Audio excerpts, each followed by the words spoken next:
सुबह सुबह आसमान पर काले बादल छाए हुए थे। ठंडी ठंडी हवा चल रही थी जो जिस्म के साथ दिल को भी अच्छा खासा सुकून बख्श रही थी। ऐसा लग रहा था कि किसी भी वक्त बारिश हो सकती है। ख़राब मौसम के बाइस भी मामूल के मुताबिक लंदन की साफ सड़कों पर ट्रैकिंग सूट पहने पसीने से शराबोर मुसलसल 1 घंटे से लगातार भाग रहा था। गार्ड्स भी मुसलसल इसके साथ भाग रहे थे। उसका सेक्रेटरी हिम्मत ना होने के बावजूद उसके साथ कदम से कदम मिलाकर भाग रहा था। दिल में कितनी ही बार इसने शिद्दत से अपने मालिक के रुक जाने की दवा की थी। इस पल जीप में रुका उसका आईफोन, वजह उसके पसीने से शराबोर चेहरे पर सख्त नागवारी उभरी। उसे एक साइड पर रुक कर पानी पिया और जेब से मोबाइल निकाला। उसे रुकते ही सेक्रेटरी समेत गार्ड्स ने भी खुदा का शुक्र अदा किया। हेलो, वो फ़ोन यस करके कान से लगाए अपने संजीदा बारीक और करख्तदार आवाज़ में बोला। उसकी आवाज़ सुनकर तो एक पल दूसरी तरफ मौजूद शख्स भी डर गया। यस सर, मैंने तुम्हें कितनी बार कहा है जब मैं जॉगिंग पर जाऊं तो मुझे कॉल न करके डिस्टर्ब मत किया करो। एक बार की बात समझ में नहीं आती? वो अपनी रौबदार आवाज़ में गुस्से से बोला। आते जाते हर कोई इस हसीन मकरूर शहजादे को मुड़ मुड़ कर देख रहा था, जो गुस्से के बावजूद और भी हसीन और खूबसूरत लग रहा था।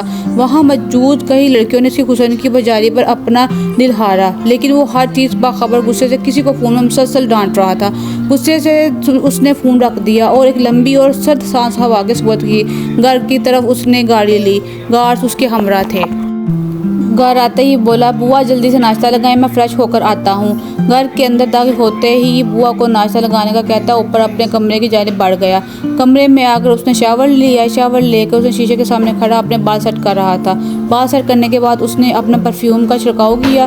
तैयार होकर उसने एक नज़र शीशे पर अपनी डाली। ब्लैक 3 पीस सूट पहने, साथ मैचिंग टाई लगाए, बालों को जल्द से सेट किए, बाएं हाथ में रिस्ट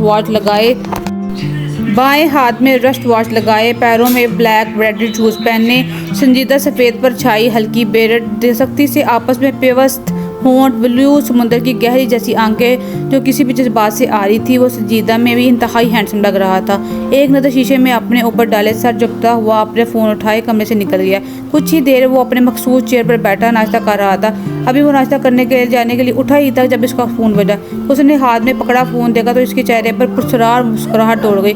उसे मुस्कुराते हुए फ़ोन जिसके कान से लगाया। अस्सलाम वालेकुम। फ़ोन उठाते साथ ही आगे सबसे पहले सलाम किया कहा गया।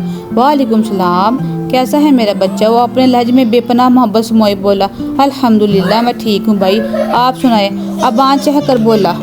मैं भी अल्हम्दुलिल्लाह फिट, इसने भी मुस्कुरा कर जवाब दिया।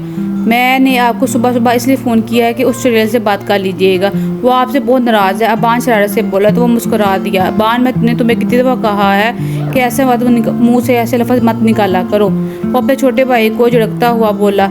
अच्छा भाई, नहीं बुलाता, मैं फ़ोन रखता हूँ, मुझे क्लास के लिए देर हो रही है, अल्लाह हाफिज़। वो भी मुस्कुराता हुआ सर हिलाता हुआ बाहर की जानिब बढ़ गया।